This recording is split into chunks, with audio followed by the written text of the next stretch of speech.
What's up mga boss? Usapang politika muna tayo. So, narinig nyo naman na siguro o nabasa sa lahat ng social media platforms yung balita na BICAM approves 526 ata yun na billion peso budget ng DPWH.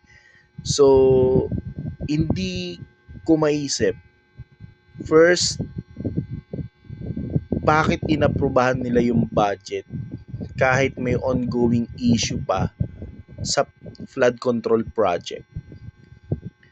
Pangalawa, sa dami ng issues na kinaharap ng department na yon, bakit parang napakadali para sa kanila aprubahan yung napakalaking budget?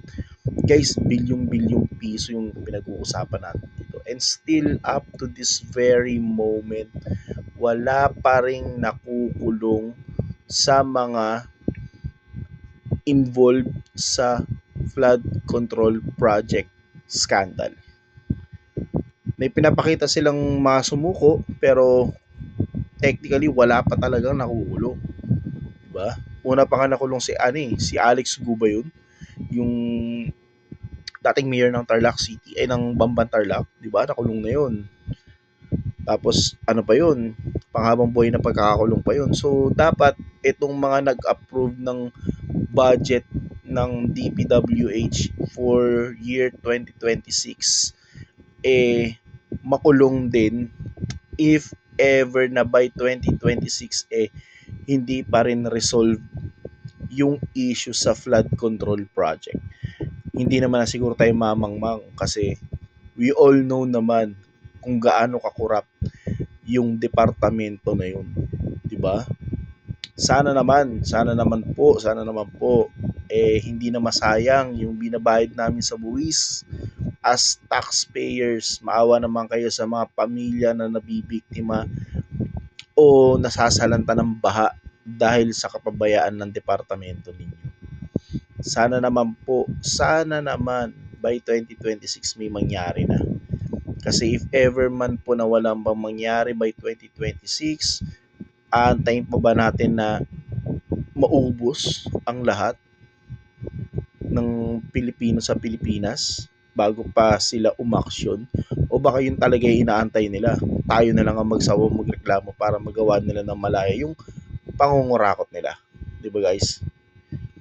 So yun lang naman. Sana naman sa laki ng budget na yun ay ma-resolve ba na yung issue sa flood control project kasi yun lang naman talaga yung issue yung kinakaharap ng bansa. Hindi naman sa yun lang, pero yun yung pinakamalaking issue na kinakaharap ng bansa natin. Sana naman hindi na nila sirain yung panibagong tiwala at pag-asa na binigay ng mga kapwa nila Pilipino sa kanila. Ako, para sa akin, umaasa pa rin ako na may pagbabago by 2026. Hindi lang para sa sarili ko, kundi para sa hinaharap ng anak ko. Kasi ako matanda na ako eh. Ang inaalala ko na lang yung future ng anak ko. Yun na lang talaga. Sana naman hindi abutan ng anak ko yung kinakaharap na problema ng bansa natin ngayon.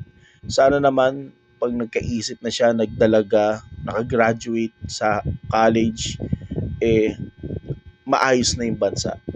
Hindi lang para sa anak ko, para sa lahat ng anak natin na may future pa na nag-aantay para sa kanila. Sana okay pa yung Pilipinas hanggang sa paglaki ng mga anak natin. Para naman hindi nila danasin yung hirap na dinadanas natin dahil sa korupsyon. Wala naman siguro magulang ang may ayaw na mapabuti yung anak nila sa hinaharap, di ba?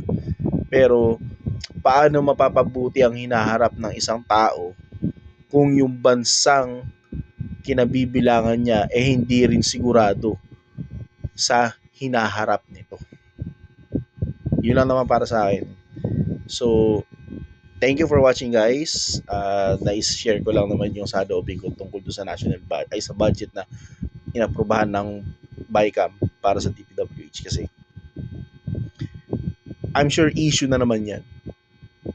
i-issue na naman niya pag wala na naman yung nangyari. Kasi napakalaking pera. Kung yung ganong kalaking pera, nilaan nila sa pagtulong, may matutulungan.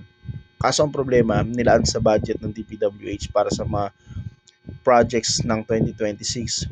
We're not sure if sa mga flood control na naman yan or ano man. Ang hiling ko lang, sana may mangyari na by 2026. Yun yung wish ko para sa birthday ko, kasi birthday ko ngayon. And yun na rin yung Christmas wish ko. Sana by 2026 may mangyari na. Shoutout sa inyo.